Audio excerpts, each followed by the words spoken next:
Welcome to Sacrilegious Discourse. For this is what the Sovereign Lord says. Why do you need prophets to tell people who you are and what you want? If you can justify everything that the God of the Bible has done, then you can justify any of your behavior. A lot of this mentality is trickling into what is now mainstream right-wing Christianity. I am capable of empathy greater than this God of the Bible. This is a Bible that they tell kids. This is the good Lord. This is the good book. He is fantasizing about murder, mass murder. Head over to sacrilegiousdiscourse.com right now to find out how to leave us a review or support us on Patreon.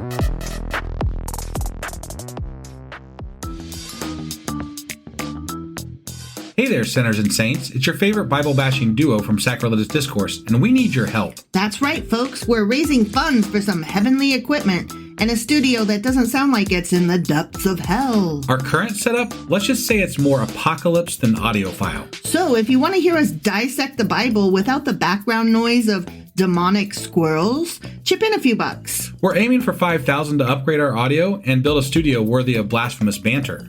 Donate today and help us spread the good word of atheism. You can find a link right on our homepage, sacrilegiousdiscourse.com. Every dollar counts. Even if it's from your collection plate.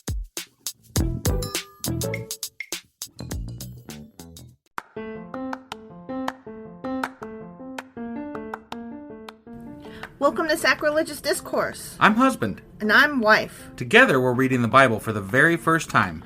We grew up without religion and wanted to know what all the fuss was about. Well, what have we learned so far? That God is a dick, and apparently some people believe in talking donkeys. We're not trying to pass ourselves off as experts. Nope, we're just reading the Bible for the first time and giving our first take reaction. If you'd like to join us in this venture, you might consider starting at episode 1. Otherwise, jump in wherever you like.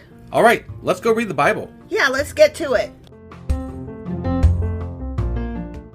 Husband! Wife! What we doing today? Wow, we're running late. We are running a day late. Yeah, so it's not Sunday, but we are doing our... Sacrilegious Book Club. That's right. Mm-hmm. And what are we going over today?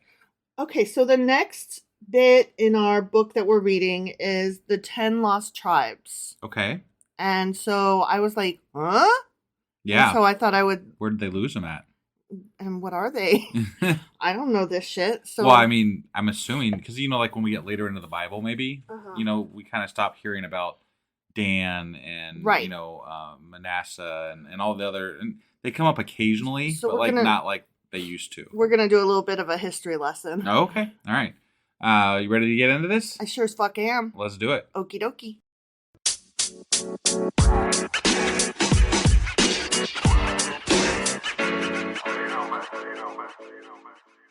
All right, so we are hopping into our Sacrilegious Book Club. Yes. And we are reading from a treasury of Jewish folklore, stories, traditions, legends, humor, wisdom, and folk songs of the Jewish people, edited by Nathan Ozubel. Oh, you said it all this time. I did. Yeah. I know. Last time was the first time I didn't say the full title. It didn't feel quite right. It didn't feel quite right to me. Interesting. No, okay. I was very unhappy with how I did that. Okay. So I was like, no, let me fix that this time. All right. Yeah. So we're reading from that. And when we reach page 515, we come to the 10 Lost Tribes. Yeah. And so I read the intro, and I am going to quote from that some things. And we're not actually going to get into stories today. Oh, okay. We're just setting this up. Yeah, this is like a part 1. And next time when we come back, we'll actually read some stories from the Lost Tribes or about the Lost Tribes. Okay. Okay, yeah. I'm not sure yet. I went down a rabbit hole. Got it. Okay? Yeah. I had to know more about these what the fuck Lost Tribes. Got it. Okay? Yeah. So, the 10 Lost Tribes of Israel. Mm-hmm. They are 10 of the original 12 Hebrew tribes, which, under the leadership of Joshua, took possession of Canaan, the promised land, after the death of Moses. Sure. Okay? And these are the 10 tribes. Ready? The 10 Lost Tribes. The 10 Lost Tribes. Okay. Yeah. Yeah. Asher, Dan, Ephraim, Gad, Issachar, Manasseh, Naphtali, Reuben, Simon, and Zebulun. Sure. All sons or grandsons of Jacob. I don't remember talking much about Zebulun. It's a neat name. Yeah. I like that. I think it did get mentioned, but it's one of those that didn't get mentioned a lot. I bet they were the first ones to get lost. Probably. Where did you go? I don't know. Fuck Zebulon. I don't know. All but Judah, Benjamin, and some members of the priestly tribe of Levi, which did not have its own territory. Right. And which may or may not have been its own tribe, or it may have been a position that others from various tribes aspired to attain. Because it changes over time in the Bible. Yeah. Originally, they were all descended from Levi. Right. But I think maybe eventually not so much. Yeah. So it became a little bit. But we don't talk about Bruno. Right. Yeah. We don't talk about Levi. Yeah. I don't know. However, since the tribe of Simon lived well within the territory of Judah, it is not clear why this tribe was never included in this list. Yeah. Okay. Interesting, right? Right. Or as a part of the northern kingdom of the 10 tribes. Okay. Okay. Uh-huh. Which I was like, okay. Also, the tribes of Asher and Reuben were never mentioned as participating in anything after the conquest, living in either Phoenicia for Asher or Moabite for Reuben controlled territory. Okay. So they probably assimilated to those cultures and they're like, bye. Yeah, and that's what we suspect happened for most of these tribes. Sure. Okay? Yeah. I mean, it just makes sense. Right. Thus, the 10 tribes appears to be more of a misnomer, meaning all of the Israelites that were living outside the kingdom of Judah. However many. All of those guys. Yeah. However many we call them. Right. Let's call them 10. Okay. Yeah. So, in 930 BCE, so, before times. Before the Christ guy. Yeah. Yep. The 10 tribes formed the independent kingdom of Israel in the north, and the other 2 tribes, Judah and Benjamin, set up the kingdom of Judah in the south. Okay. You remember all that? Yep. Following the conquest of the northern kingdom by the Assyrians in 721 BC, the 10 tribes were gradually assimilated by other peoples and thus disappeared from history. Nevertheless, a belief persisted that one day the 10 lost tribes would be found. And that's still a thing. I just heard, maybe, I don't know if you were aware of it, but there was a group of people, there's a tribe out in India. Dude, I'm the one that told you about that. Are you? Okay. I couldn't remember. We talked about it on our podcast. But they claimed they were one of the lost tribes. Yes. And that's why I was like, we need to talk about Bruno. Right. Yeah. We need to talk about the lost tribes. Sure. You know what? I apologize. I watched Encanto again recently, and so everything it's in your brain. Is we don't talk about Bruno. And you should watch it if you haven't seen it, because it's a pretty great movie. Okay, anyway. I think we just filled a bingo square. Oh. I think we did 2, actually, because I both sang and referenced the movie. Right, yeah. All right, so Eldad Hadani, and this is a guy we're going to talk about when I get back to the book. For instance, a 9th century Jewish traveler reported locating the tribes beyond the rivers of Abyssinia, on the far side of an impassable river called Sambatayan. I see, and they were just hidden somewhere, huh? Well, like I said, we're gonna talk more about this when we get into the book. Okay. A roaring torrent of stones that becomes subdued only on the Sabbath when Jews are not permitted to travel. Okay. So the only time so these people, they live hidden away over here. Yeah. And there's this roaring bit of stones that come down, stopping them from leaving where they are trapped. Okay. The only time that they could escape is it stops on the Sabbath, and they're not allowed. Yeah, man, that's sad. Right? Womp womp. Yeah. So Manasseh ben Israel, who lived from 1604 to 57 of 1604 to 1657. Yeah, modern era. Yeah. Okay. Used the legend of the lost tribes in pleading successfully for admission of Jews into England during Oliver Cromwell's regime. Okay. Okay. Yeah. Peoples who at various times were said to be descendants of the lost tribes include, ready? I'm ready. The Assyrian Christians, the Mormons, the Afghans, the Beta Israel of Ethiopia, the American Indians, and the Japanese. And then there's also, I didn't include this because that was a whole different can of worms, but also now, not today, but like within the last like 30 years, the Taliban. What? Yeah. The Taliban certainly aren't claiming this, right? I don't know if they're claiming it or if people around them are claiming it. Okay. But there's just this whole legend that the Taliban is descended from, one of the missing tribes of Israel. Yeah. That's weird. Yeah, that's why I didn't include it, because I was like, but it's still worth a mention, right? Sure. I mean, the whole thing, like the fact that they're mentioning Japanese and like the American Indians and stuff like that, that's also weird. Right. Mormons, weird. Weird, The whole thing's weird. Yeah, like basically any group of people that is non-conforming. Right. They're like, those might be the lost tribe because they don't know what the fuck they're doing over there. Or those might be Jews, is what I'm gathering. In an unfriendly kind of way, Oh, okay. Maybe. I think it could go either way. I think they could be like, oh, look at those. They're kind of brown skinned and they don't fit with us. They might be Jews. Or, but I think it's a way to bring them into the fold, though. Like if you're talking about the American Indians, right? If we can say, hey, these are the lost tribes of whatever, then you're befriending that group to make them part of the whole Abrahamic religion, doctrine. I think it depends on who's making the case. Sure, definitely. Like, if they're claiming it themselves, then yeah, they would feel esteemed to be part of that group. But if white travelers are going about and they come across people they don't understand, right, I'm sure they mean it in a somewhat derogatory fashion. But again, and I'm just going to say this, like, so again, it allows those people who are Christian or Jewish to say, they might be the lost tribe. We're going to try to bring them back into the fold.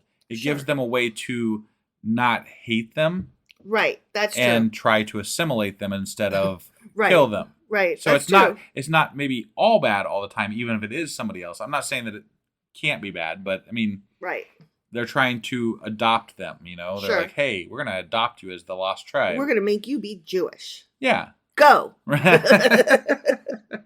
Among the numerous immigrants to the state of Israel since its establishment in 1948 were a few who likewise claimed to be remnants of the 10 lost tribes. And that's one of the ones that you mentioned earlier that we talked about in a couple of rabbit holes ago. Yeah.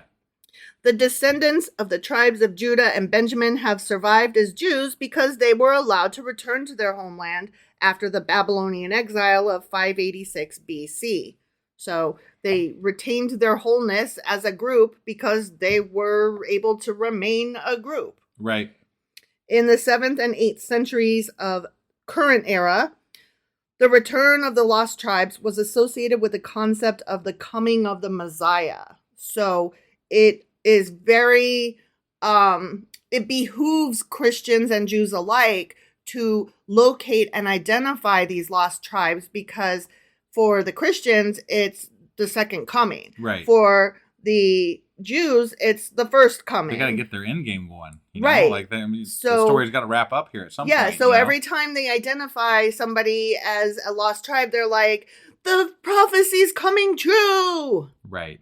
Because there's a whole religion built around everyone get your sandwich them. Boards out. Right. Yeah. Exactly. So I thought that was fun. Yeah. The scriptural basis for the idea of lost tribes is 2 Kings chapter 17, verse 6. Okay. In the 9th year of Hoshea, the king of Assyria took Samaria and carried Israel away into Assyria and placed them in Halah and in Habor, on the river of Gozan, and in the cities of the Medes. Okay. Or Medes. Yeah. I'm sure. So, according to the Bible, the kingdom of Israel and kingdom of Judah were the successor states to the older united monarchy of Israel, which we know. Yeah. The kingdom of Israel came into existence circa 930 BCE After the northern tribes of Israel rejected Solomon's son Rehoboam as their king. Okay. I mean, we kind of remember that. Yeah, I kind of remember that. 9 tribes formed the kingdom of Israel. The tribes of Reuben, Issachar, Zebulun, Dan, Naphtali, Gad, Asher, Ephraim, and Manasseh. The tribes of Judah and Benjamin remained loyal to Rehoboam and formed the kingdom of Judah. So Judah made Judah and said, right. Benjamin, you're cute. And this was kind of like the whole premise of like, wasn't it Kings that we talked about where like we were going back and forth between the kings versus like it was one king on the northern side and one king on the Judah side, and it was very like confusing. At the time it was kind of confusing. Yeah. When we had First and Second Kings and then First and Second Chronicles, and then there's like these missing books of Kings of Chronicles and Chronicles of Kings. Right, yeah. And trying to keep track of who was in what country at what time, and we were like, what? Right. Yeah, that's fun. Yeah. In no way whatsoever. In addition, members of the tribe of Levi were located in cities in both kingdoms.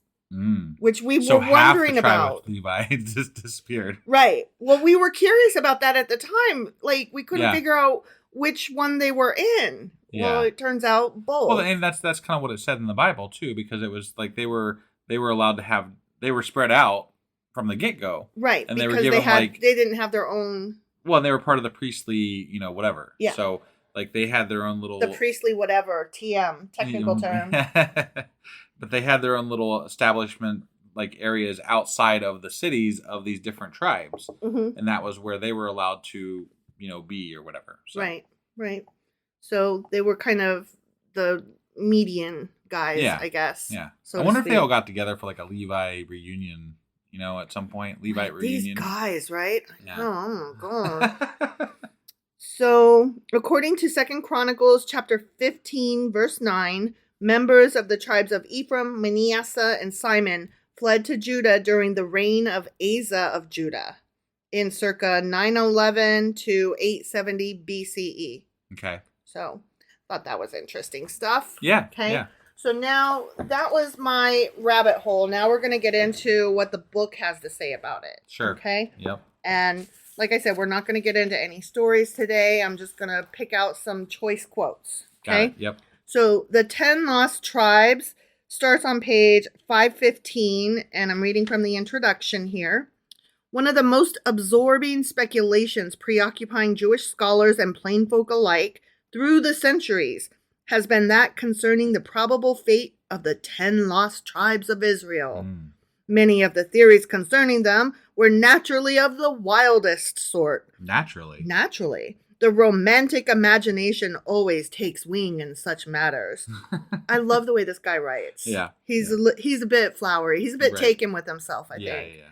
Nonetheless, life itself has demonstrated that the workings of history can sometimes be more astonishing than those of fiction.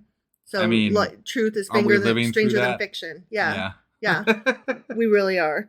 Like, honestly, when Trump first came on the scene and like started running and then he won that other time. Yeah, that other time. I was like, how can anybody ever write books ever again? Because we have the most ridiculous and clownish of bad guys. Yeah. How do you write a bad guy after that? Right. Like it was a real anything concern. Was ridiculous. Like I was literally upset and worried about the state of writing and being able to come up with legitimate villains. Right. So, interesting enough, whatever. Sure. Anyway, with reasonable certainty determined by the scientific methods of history and ethnology, the probable descendants of some of these lost tribes have actually been accounted for. I don't know about all that, sir, but okay, whatever you say. I mean, I'm sure, like, definitely through genealogy now, you might be able to figure out some of this. Sure. So, but, as we discovered in our dig into the what was it, an Indian tribe or something like that? Mm-hmm. That it ended up being false, But it's been too washed out. Right. Like, they were too assimilated. Yeah. There's no way to differentiate at this point. Right. So it's like, okay, whatever you say, bro. Yep. After the Jews of the northern kingdom of Israel had been led captive to Assyria, They vanished from historical view, dropped, as it were, into limbo, which I thought was like, okay. Like some would say they just disappeared. This guy says that they were, no, they still exist somewhere. Right. I'm like, I don't think that's correct. Yeah, No. Some scholars believe that they had been thoroughly assimilated by the Assyrians among whom they lived. Others, ding, ding, ding. Right, exactly. Others cling to the view that they had migrated from Assyria to different countries where they have lived in their own communities in obscurity to this very day. Like with those, falling rocks or whatever. Yeah. I'm like, that's just such a ridiculous claim. Like, you know, what are they in the Triangle of Bermuda or something? Yeah. Like they're on the lost island of Atlantis? Yeah. Come on. Get the fuck out of here, Yep. So the tribes of Judah and Benjamin of the southern kingdom of Judah remained unaffected by all of this. And for that reason, their course in history is well known. Right. Okay. So, like I already said, they were able to maintain their groupiness. Because they were allowed to come back together. Right. Yeah. Ever since the early Middle Ages and the discovery. Let me start that over. Sure. I'm going to try that again. Mm-hmm. Okay. Ever since the early Middle Ages, the discovery of the lost tribes has been announced from time to time with breathless haste by Jewish travelers. Proofs of every imaginable sort have been produced of their presence in such widely separate places as China, the Sudan, the Sahara, Azerbaijan. Did I say that? I don't crazy? know. Yeah. Azerbaijan, Abyssinia, Dagestan, etc. So those are some interesting names and places. Okay, so moving on. In early history, it was the accepted view that the 10 tribes lived in lands beyond the banks of the Euphrates. Okay. Okay, so they're like, that tribe picked itself up, linked arms, and together as a group walked over there. And they still are linked arms to this day. Like a group of Legos stuck together. Yeah. Yeah. That's not how it works, but okay. This problem was dramatically highlighted at that time by the appearance of a certain merchant and traveler in the Jewish communities of Babylonia, North Africa, and Spain. This is that guy that I told you we'd read more about. Okay. Eldad ben Mali Hadani, who left behind him a record of his travels, which constitutes more legend than fact. Okay. Eldad claimed that he was a merchant and scholar from an independent Jewish state, which was situated in East Africa. He declared categorically that his country was the home of the lost tribes of Asher, Gad, Naphtali, and Dan. He himself was of the last mentioned tribe from which he derived his name. Okay? Okay. So he's just going around spreading the story. I mean, maybe it might have been good for business, Yeah. That well, sounds, obviously. Right. Obviously. Yeah. I mean, a good peddler has to have a good story. Right. You know? Okay. And how do you ingratiate yourself to a group of people, Right. Be their lost tribe, man. It's true. That's big news. No Jewish scholar doubted the truth of Eldad and his statements. Okay. Okay. Interest in his revelations circulated far beyond the Jewish world. Learned Christendom, too, was intrigued. Yeah. It inspired the apocryphal letter of the semi-legendary medieval priest ruler Prester John, in which he told of several Jewish tribes living beyond the river Simbatayan in Ethiopia. This is the one with the falling rocks. Yeah. Okay. From that time on, the subject of the 10 lost tribes and the mythical Simbatayan River, which threw up a protective rain of rocks during weekdays and subsided on the Sabbath, did not fade from popular Jewish interest. It was during the time of the Crusades, and the Mohammedan infidels were preparing to launch their great counter-offensive, whereupon the emperor sent his 2 sons, Henry and Conrad, to give battle to the Tartars and Cumanians. Okay. Mm-hmm. In his account, Matthew Paris recorded, during all this time, members of the Jews on the continent, and especially those belonging to the empire, thought that these Tartars and Cumanians were a portion of their race whom God had, at the prayers of Alexander the Great, shut up in the Caspian Mountains.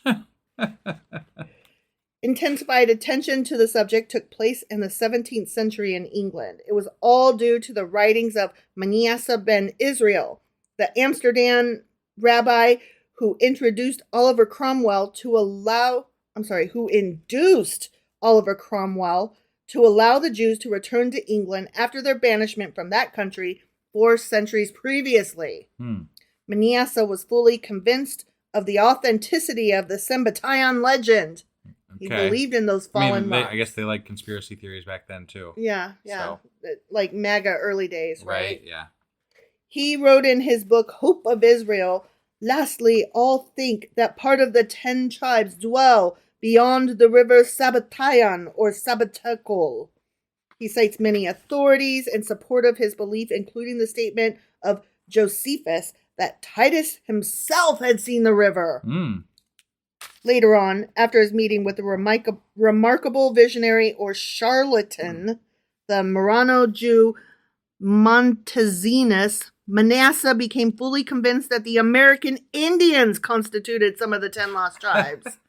So basically, the more that people traveled, the more people that they were introduced to, the more that they were convinced that they had to have come from the lost tribes, and they couldn't have come from anywhere else. Well, because it's a fantastical story. It sounds really cool, you know. So the question of the 10 lost tribes will probably never be fully settled and will remain forever impaled on the twin horns of fact and folk fancy. Yeah. I like that sentence, though. Right.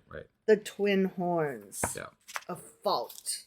Although at the time of the writing of this book, they didn't have genealogy. So, like, we could, if we come across somebody that's like, hey, we're the, lost tribe, yo. Right. We could be like, okay, let's maybe find out, huh? Let's do some ancestry charts here. So, I mean, yes, I think it will be lost to history because they're too intermixed at this point to mean anything worthwhile. Right. But if we did come across somebody that claims it, we can at least check their validity to some degree. What I find interesting is that the movie Dogma kind of it had this girl that was descended from Christ as like one of the main characters. Yeah. And that kind of follows the same, like, how do you even do that genealogy? What the fuck are you talking about even? She didn't know that she was, though, did she? She was just told by, like, angels and stuff like that in the movie or whatever. Yeah. Yeah. So, I mean, it's not like you would be tracking, hey, I've descended from this long line of whatever. No. Some angel told her that, right. You're descended from Christ. Right. So, whatever. The movie was, I love that movie. I love that movie. But we watched it with Kid several years ago. Yeah. And it wasn't quite as sharp as I remembered it being. And that happens to a lot of movies from our earlier years. We remember them fondly, then we go rewatch them and we're like, oh. Well, there's either like something wrong with it culturally, or the dialogue is just not quite as sharp as you remember it being. And then there's Monty Python and the Holy Grail, and that'll forever be good. Because funny is always funny, I guess. Funny is always funny. So anyway, that, I think, is our episode for today for our Sacrilegious Book Club. Correct. And next time we will get into some of the stories from that section. Okay. Okay? Yeah, sounds great. Thank you guys for joining us, and I will get our weekly wrap-up out here shortly. And then I know we're running late, but we're going to get out our... Jeremiah chapter 16, and then we will be back on Tuesday, back on track. Tuesday morning will be Jeremiah chapter 17. All right. We'll see you guys then. Bye.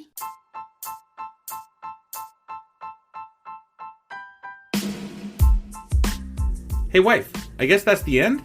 But husband, that's just sad. It doesn't have to be. We are on lots of social media platforms like Twitter. Our handle there is sacrilegious_D. For D's nuts. Oh my God. Stop doing that. Anyway, we're also on Facebook, Instagram, and Pinterest. There's a link to all of our social media sites at our website. Ooh, we have a website? Yeah, it's sacrilegiousdiscourse.com, where you can also find a link to our merch shop. We have a merch shop? Yep. We have podcast-themed clothing, mugs, notebooks, and more, as well as an atheist and science-themed products.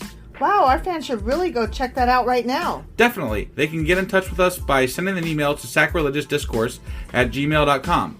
But before they do that, we could really use some help. Oh yeah? With what? Well, it's not free running the podcast, and we need some financial support in order to get better equipment, which will free up time so we can concentrate on our podcast and our fans. Okay, so what should they do? Head over to patreon.com/sacrilegious discourse and sign up as a contributor on our podcast. Supporters there receive additional bi-weekly episodes that we record just for our Patreon members for as little as $2 a month. Also, we'd really appreciate it if you would like and subscribe on whatever platform you're using. And Apple Podcast reviews help us out tremendously.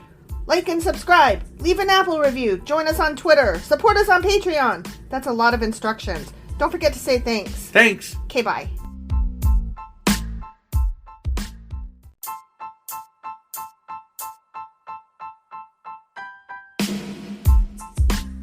Hey wife, I guess that's the end? But husband, that's just sad. It doesn't have to be. We are on lots of social media platforms like Twitter. Our handle there is sacrilegious_D. For D's nuts. Oh my God. Stop doing that. Anyway, we're also on Facebook, Instagram, and Pinterest. There's a link to all of our social media sites at our website. Ooh, we have a website? Yeah, it's sacrilegiousdiscourse.com, where you can also find a link to our merch shop. We have a merch shop? Yep, we have podcast-themed clothing, mugs, notebooks, and more, as well as an atheist and science-themed products. Wow, our fans should really go check that out right now. Definitely. They can get in touch with us by sending an email to sacrilegiousdiscourse@gmail.com. But before they do that, we could really use some help. Oh yeah? With what? Well, it's not free running the podcast, and we need some financial support in order to get better equipment, which will free up time so we can concentrate on our podcast and our fans. Okay, so what should they do? Head over to patreon.com/sacrilegious discourse and sign up as a contributor on our podcast. Supporters there receive additional bi-weekly episodes that we record just for our Patreon members for as little as $2 a month. Also, we'd really appreciate it if you would like and subscribe on whatever platform you're using. And Apple Podcast reviews help us out tremendously. Like and subscribe, leave an Apple review, join us on Twitter, support us on Patreon. That's a lot of instructions. Don't forget to say thanks. Thanks. Okay, bye.